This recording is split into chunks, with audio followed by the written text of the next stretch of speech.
On Monday, July 21st, 2025, the metropolitan region of Manila in the Philippines was hit by a major flooding event caused by heavy rains linked to the southwest monsoon, intensified by severe tropical storm Chrysing. The rainfall began increasing around midnight and remained constant throughout the morning, covering large residential areas in central districts of the capital and several nearby provinces.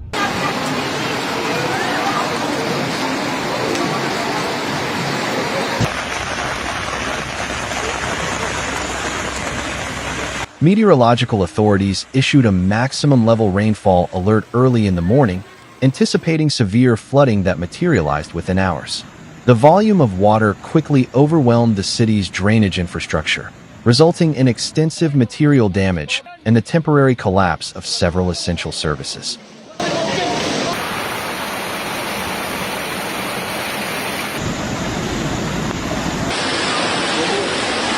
Multiple central sectors and densely populated zones were submerged under varying levels of floodwater. In some urban areas, water reached up to half a meter in depth, causing private vehicles, buses, and public transport units to stall or be swept away. Numerous engines failed while trying to cross flooded areas, and dozens of vehicles were pushed by the current, crashing into each other or against fixed structures.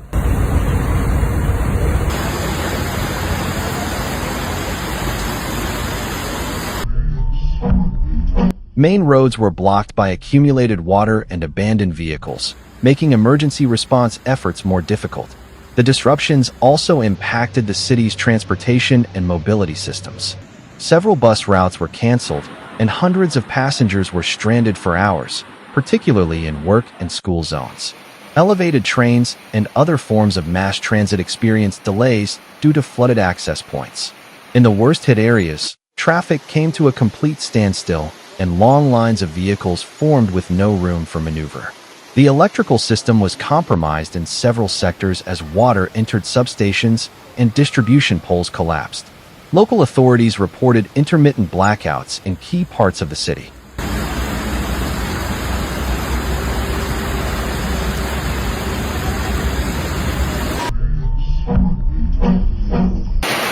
These outages also affected the potable water supply and the operation of pumping stations, further complicating the evacuation of accumulated floodwater.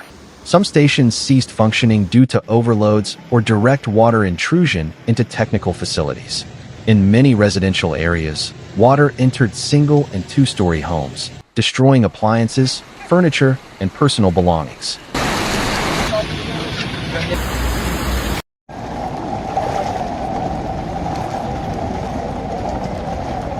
In some cases, internal walls collapsed due to water pressure and saturated ground conditions. Authorities activated temporary shelters for thousands of residents unable to stay in their homes. Rescue teams were deployed in areas where self-evacuation was impossible, using boats and specialized vehicles.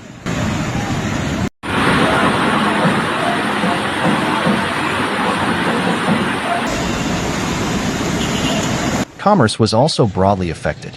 Businesses located in high-traffic zones suffered losses due to damaged inventory, equipment, and infrastructure. Several supermarkets, pharmacies, and small shops shut down due to internal flooding, collapsed lightweight roofing, and submerged electrical systems. Companies suspended operations following a government directive that ordered the closure of public and private offices to limit movement during the emergency. Schools suspended classes at all levels, both public and private.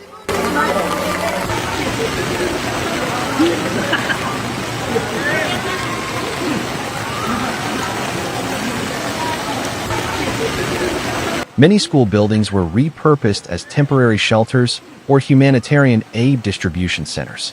Others suffered structural damage from accumulated water, falling ceilings, or collapsed perimeter walls. The Department of Education stated that the resumption of classes would depend on weather conditions.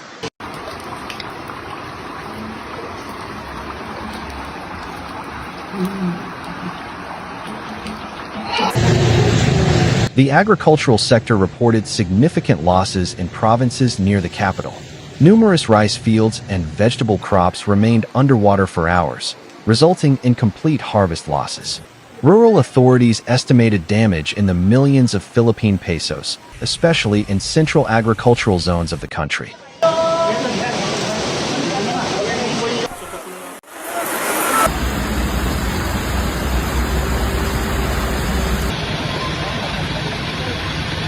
Fishing operations were also suspended due to strong waves and winds that affected coastal communities.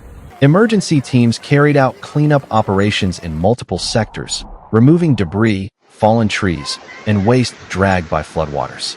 Streets were covered in mud, trash, branches, and damaged structural materials.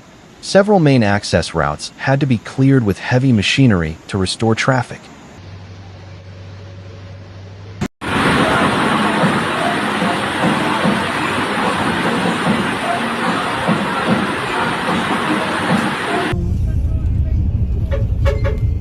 The buildup of garbage in drainage systems was identified as one of the main causes of the widespread overflow.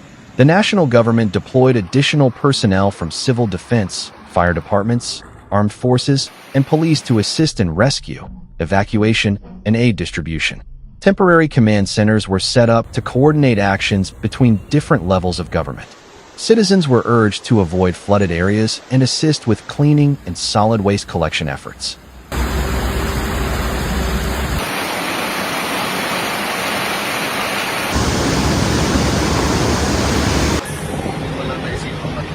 Health authorities warned about the risk of infectious diseases transmitted through contact with stagnant water. The public was advised to avoid unnecessary exposure in flooded zones, and hygiene kits and drinking water were distributed in shelters. Medical brigades were established at strategic points to treat affected individuals and prevent outbreaks of skin or gastrointestinal infections.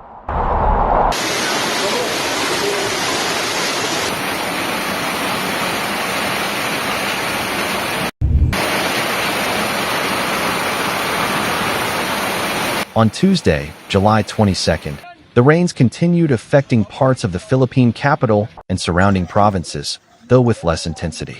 The National Weather Agency issued new red, orange, and yellow alerts based on the level of threat from continued rainfall. Authorities warned that additional flooding could occur in high-risk areas, and that recovery would be slow due to the partial collapse of the drainage infrastructure.